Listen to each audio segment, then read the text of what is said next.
Morning. Dito sa Misa Faith Village sa Boracay. Trabaho pinunta. Sa lang try ko gumana maaga kahit 15 o 30 minutes lang. Kita ko lang sa inyo kung saan yung area.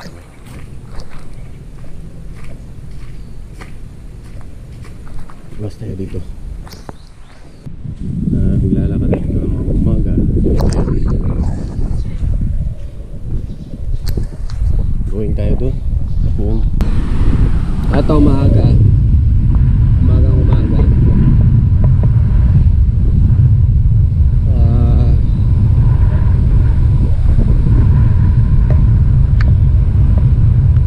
5:47 ng umaga. Ito.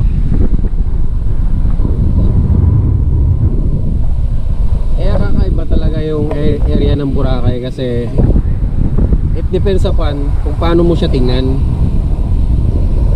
Okay lang nga na yun kasi okay lang yun kasi may bagat. Kaya ano, malinis kasi once na kalma yung dagat or kaya summer, walang bagyo, nilulumot na rin to.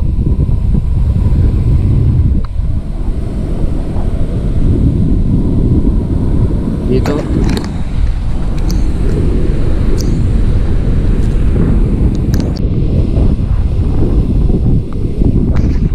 talaga yung ambience dito kabalo. Ngayon, first time kong pumunta dito ng dagat kasi kahapon hindi ako lumabas. Tsaka busy mismo. Pero sa ngayon masasabi ko quality. Kaya naman pala may ibubuga talaga yung lugar. Kaya grabe sa turista kumbaga.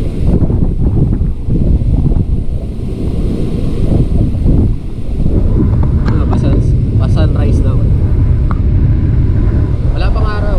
Pero maganda yung ano kasi medyo may mahangin kasi may habagat ngayon kaya ito.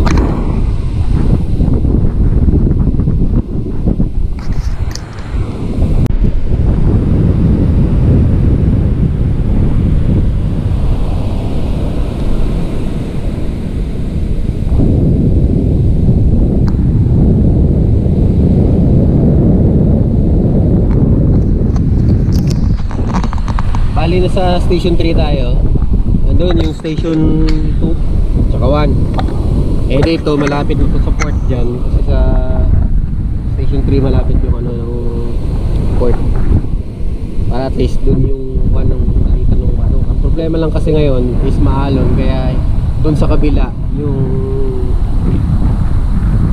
transfer and in and out ng mga turista.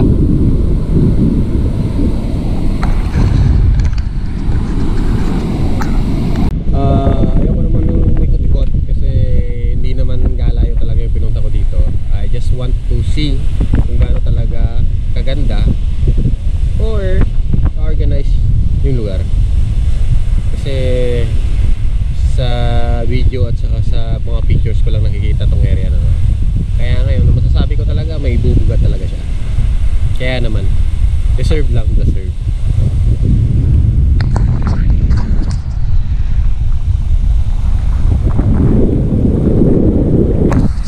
Hindi ko muna i-enjoy yung kung ano nandito kasi trabaho yung pinunta ko dito. Hindi yung pag-enjoy kung ano yung view. Pero usugin ko lang ngayong araw yung mata ko kung anong nakikita.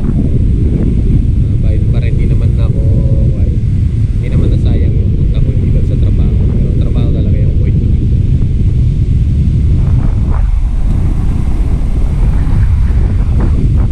Talagang may bubuga siya. Kaya the best yung lugar. Wala akong sabi.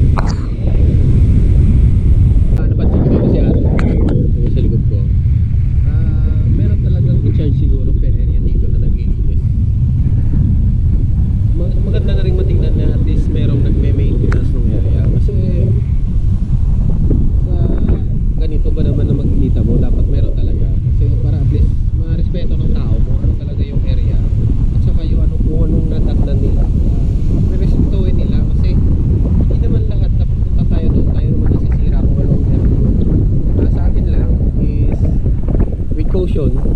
Kung bakasyon, enjoy. Pero kapag kung anong nakikita mo, huwag mo namang abusuhin. Dapat respeto rin sa lugar. Kung anong nakikita mo, pasalamat ka. At din respetuhin mo kung anong meron doon. Yun lang. Kailangan mo talaga ano, hindi yung para-parang pumunta ka sa isang lugar tsaka pagbawalan mo kung ano yung pag hindi siya pawalan, kung ano yung bawal, huwag mo na lang gawin. Parang ganun. Sumunod ka na lang. Respetuhin mo kung ano yung lugar. Tsaka appreciate mo na lang kung anong kagandahan ng lugar. Hindi yung sisirain mo kung ano. Just like sa others kasi, sa iba kasi kung ano lang nadatnan, kung anong pwedeng gawin, at saka aabusuhin kung ano yung meron sa lugar. Pero ito, kapag ito, respetuhin mo kasi ito, kakaiba ito, at saka deserve mo na makita na ganito talaga yung area dito para at least ma-preserve hanggang sa anong generation pa ang makarating dito. Kasi as of now, hindi mawawalan ng tao to dito pag ganito yung view na makikita mo araw-araw. Grabe, amazing din. Amazing.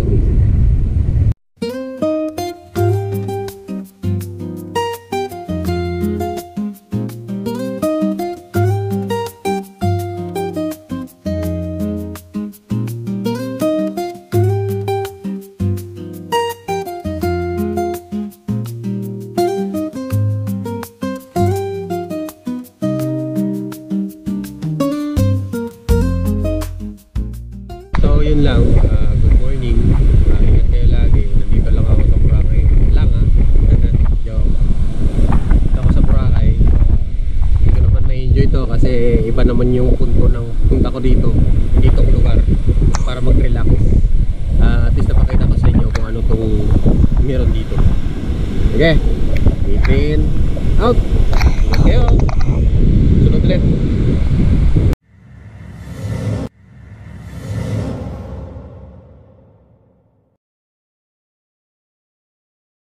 Hello, good evening. Andito ako sa Faith Village dito sa Boracay. Ito yung area, yung kung nakikita nyo. Yan. Nandito kami aboard wait a minute next stay.